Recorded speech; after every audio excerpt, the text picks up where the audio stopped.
నీ స్వధర్మంలో ఎవరు ఉన్నారు? నీ అన్నదమ్ములు, నీ భార్య, వీరి కోసం నువ్వు యుద్ధం చేయి. అంతేగాని దుర్యోధనుడు, దుశ్శాసనుడు, భీష్ముడు, ద్రోణుడు, కర్ణుడు వీళ్ళంతా ఉన్నారు. వాళ్ళందరినీ ఓడించి మనం అన్నం తినాలా, రక్తపు మాంసం తినాలని నువ్వు అడుగుతున్నావు. కానీ ఇక్కడ రక్తపు మాంసమే కాదు, వారు చేసేది అధర్మం. ఆ అధర్మం అనేది చాలా భయంకరమైనది. ఆ పరధర్మం అనుసరిస్తున్నావు. వాళ్ళ కోసం నువ్వు మాట్లాడుతున్నావు. వాళ్ళ కోసం అంటే దుర్యోధనుడు కోసం, కర్ణుడు కోసం, భీష్మ ద్రోణాచార్యుల కోసం నువ్వు మాట్లాడుతున్నావు. ఇక్కడ మీకు అన్యాయం జరిగినప్పుడు వీళ్ళంతా ఏమైపోయారు? వీళ్ళు ఏమి చేయలేదు కదా.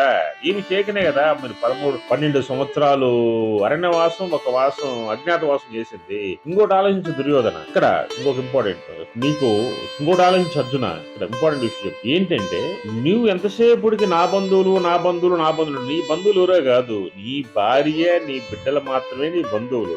నీ బంధువులు కాదు. అదే విధంగా ఆత్మకి నీ ఆత్మకు వచ్చేసి ధర్మం, అధర్మం మాత్రం ఉంటుంది. ఆత్మకి నువ్వు ఒక్కడవే, నువ్వు మనిషి ఆత్మకి నువ్వు ఒక్కడవే. కానీ ఆ ఆత్మను అనుసరించు, ఆత్మ జ్ఞానాన్ని అనుసరించు, ఆత్మ పరిశీలన చేసుకో. యుద్ధం చేయవచ్చో చేయకూడదు అనేది చేసుకుని యుద్ధానికి రా.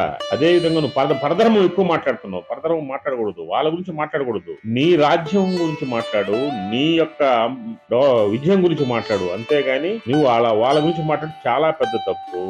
అర్జున లేచి స్వధర్మాన్ని పాటించి కురుక్షేత్రం యుద్ధం చేసి నువ్వు విజయాన్ని పొందు అని శ్రీకృష్ణ భగవానుడు అర్జునుడికి ఉపదేశం చేస్తాడు. జై శ్రీకృష్ణ.